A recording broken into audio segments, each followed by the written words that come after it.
By Derek Hawkins, September 5 at 7:35 a.m. The key Homeland Security Secretary Kirstjen Nielsen at the White House in Washington on August 2. Zach Gibson, Bloomberg, the U.S. government is going global in its attempts to muscle tech companies into providing law enforcement guaranteed access to encrypted data. Homeland Security Secretary Kirstjen Nielsen and her counterparts from Britain, Canada, Australia and New Zealand issued a joint memo late last week calling on tech providers to build workarounds to their encrypted products and services. If they don't, the officials warned, companies might be forced to do so through legislation or other actions. The ultimatum from the Five Eyes group of intelligence agencies takes the U.S. government's efforts to address the spread of encrypted technologies to the international stage, allowing officials to project unity in their demands to be able to break through encryption with a warrant.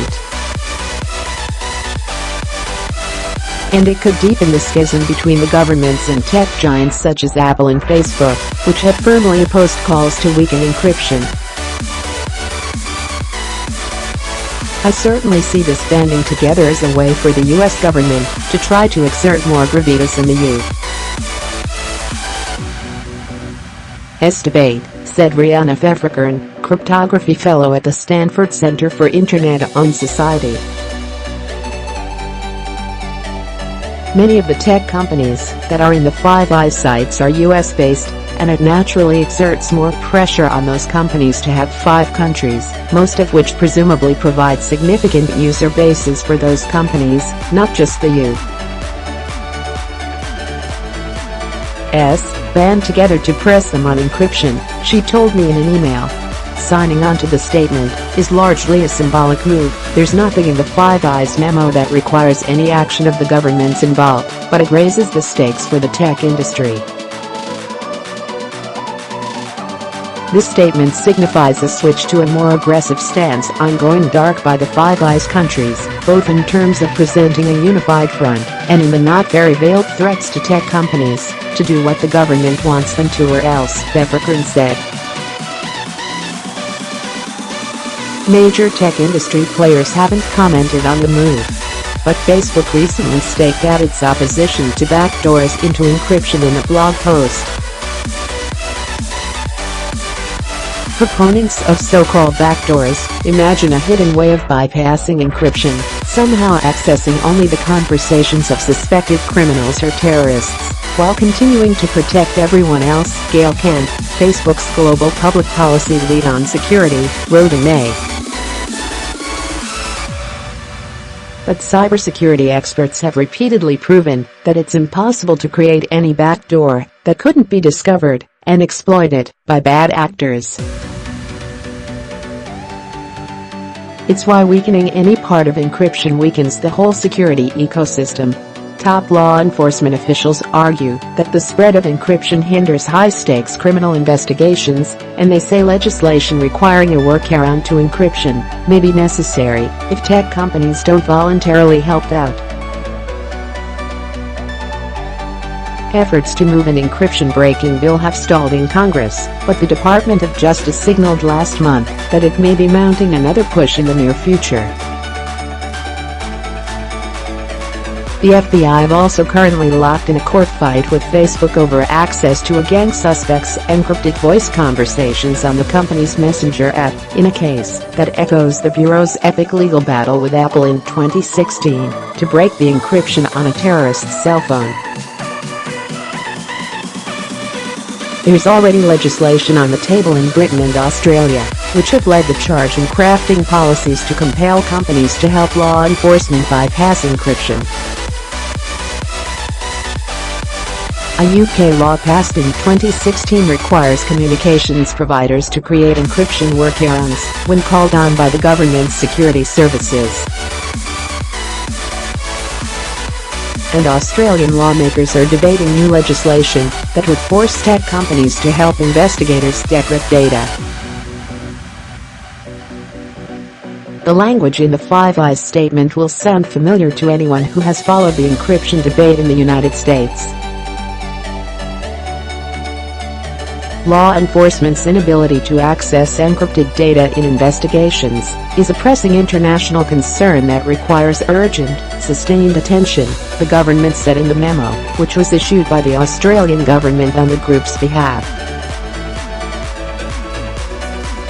To help solve the problem, tech companies should create customized solutions tailored to their individual system architectures that are capable of meeting lawful access requirements, the coalition said. It concluded with a warning: should governments continue to encounter impediments to lawful access to information necessary to aid the protection of the citizens of our countries, we may pursue technological, enforcement, legislative or other measures to achieve lawful access solutions. Privacy laws must prevent arbitrary or unlawful interference, the memo read, but privacy is not absolute.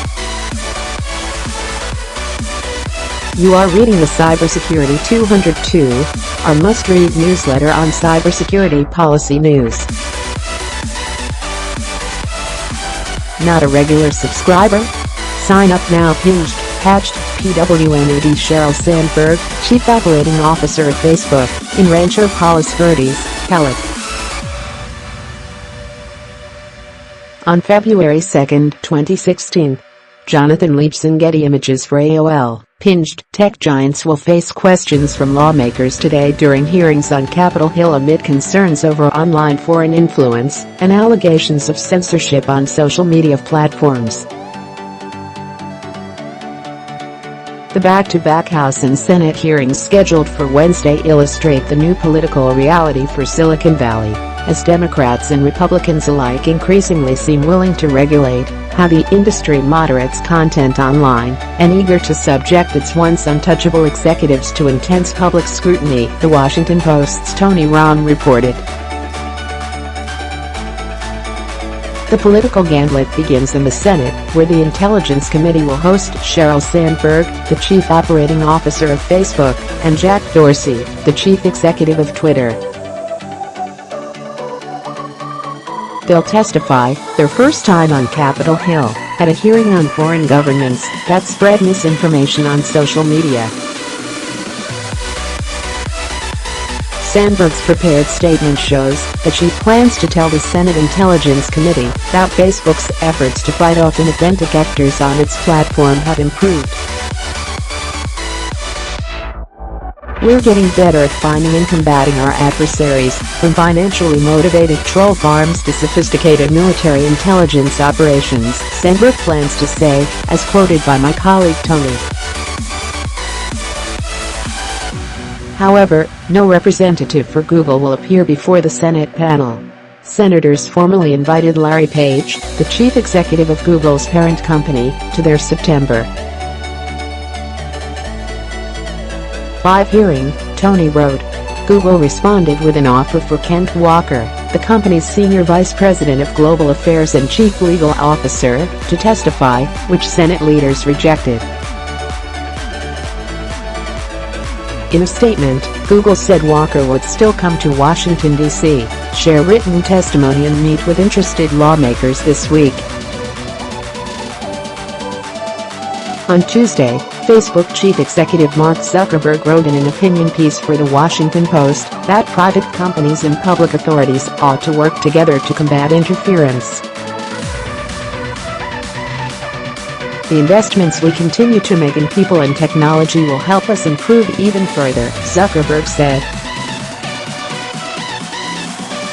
But companies such as Facebook face sophisticated, well-funded adversaries who are getting smarter over time too. It's an arms race, and it will take the combined forces of the U.S. private and public sectors to protect America's democracy from outside interference. A voter casts a ballot in Miami during the Florida primary election on August 28. Bryn Anderson AP, patched. The United States has not shown that it will respond to foreign adversaries seeking to sow discord in American politics, and online propaganda campaigns may only get worse as a result, according to Facebook's former chief security officer Alex Stamos. We have the risk of turning our elections into the World Cup of information warfare, where everybody wants to have a piece in it, because we have not demonstrated that we will punish countries that do this to us, and we have not addressed the fundamental issues that caused us to get here in the first place, Stamos told CNN's Lori Segel.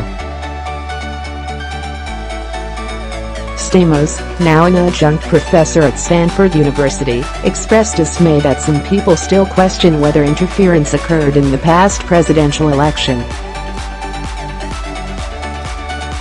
2 years after Pearl Harbor, the United States had quadrupled the size of our Navy.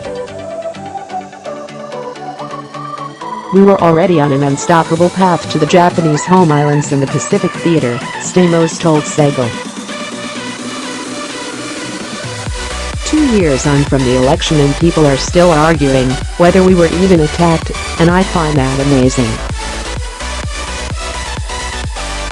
Additionally, Stamos told CNN that partisanship is hampering efforts to counter foreign interference in